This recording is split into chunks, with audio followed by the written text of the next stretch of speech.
আর ঈদগাহ গিরেশ্বর মুখে ঈদগাহ একটা রুমাল রাখা হয়েছে। আর এই রুমালের মধ্যে ঈদগাহের জন্য সবাই কম বেশ পয়সা দেওয়া যাবে। আর ঈদগাহ পয়সা ওঠানোর জন্য কালারিং গামছা দেওয়া হয়েছে। যারা উড়াইছেন এর মধ্যে পয়সা বুঝে দেবেন। ঈদগাহ পয়সা যারা উড়াইছেন এনে জমা দেন। আর দয়া করে হচ্ছে এই গেটের জন্য ইনশাআল্লাহ আমরা কোলাকুলি করি।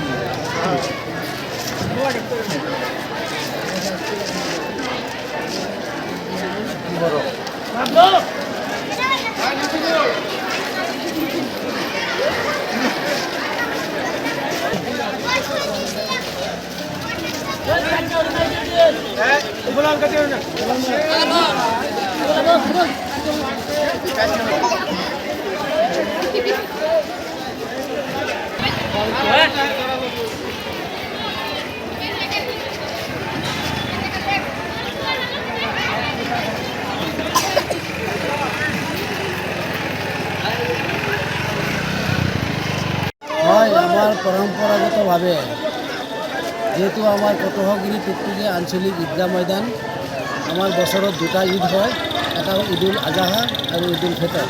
আজি আমাৰ ঈদুল ফিতৰৰ নামাজ আমাৰ এই অঞ্চলৰ প্ৰায় 10-12 হাজাৰ মানুহে একেলগে আমি সমবেত হৈ নামাজ পঢ়িলোঁ।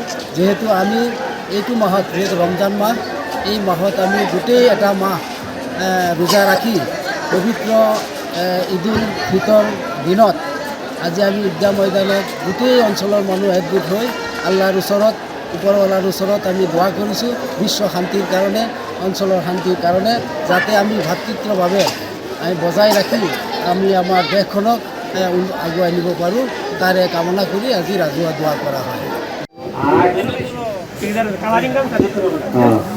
আর ঈদগাহ গিরেশ্বর মুখে ঈদগাহ একটা রুমাল রাখা হয়েছে। আর এই রুমালের মধ্যে ঈদগাহের জন্য সবাই কম বেশ পয়সা দেওয়া যাবে। আর ঈদগাহ পয়সা ওঠানোর জন্য কালারিং গামছা দেওয়া হয়েছে। যারা উড়াইছেন এর মধ্যে পয়সা বুঝে দেবেন। ঈদগাহ পয়সা যারা উড়াইছেন এনে জমা দেন। আর দয়া করে হচ্ছে এই গেটের জন্য ইনশাআল্লাহ আমরা কোলাকুলি করি।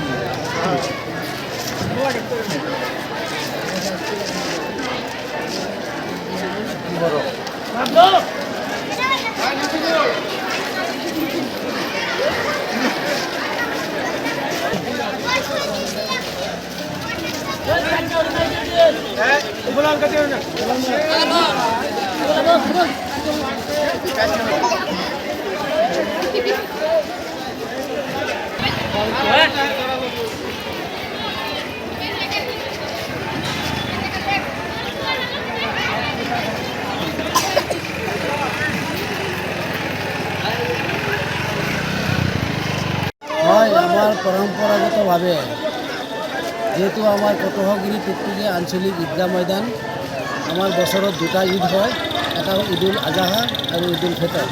আজি আমাৰ ঈদুল ফিতৰৰ নামাজ আমাৰ এই অঞ্চলৰ প্ৰায় 10-12 হাজাৰ মানুহে একেলগে আমি সমবেত হৈ নামাজ পঢ়িলোঁ। যেহেতু আমি এইটো মাহত যিহেতু ৰমজান মাহ, এই মাহত আমি গোটেই এটা মাহ ৰোজা ৰাখি পবিত্ৰ ঈদুল ফিতৰ দিনত আজি আমি ঈদগাহ ময়দানত গোটেই অঞ্চলৰ মানুহ একগোট হৈ আল্লাহৰ ওচৰত ওপৰৱালাৰ ওচৰত আমি দোৱা কৰিছোঁ বিশ্ব শান্তিৰ কাৰণে, অঞ্চলৰ শান্তিৰ কাৰণে, যাতে আমি ভাতৃত্বভাৱে আমি বজাই ৰাখি আমি আমাৰ দেশখনক আগুৱাই নিব পাৰোঁ, তাৰে কামনা কৰি আজি ৰাজহুৱা দোৱা কৰা হয়। যিকোনো খবৰৰ বাবে যোগাযোগ কৰক 7099017330 লগতে 7099017110 নম্বৰত।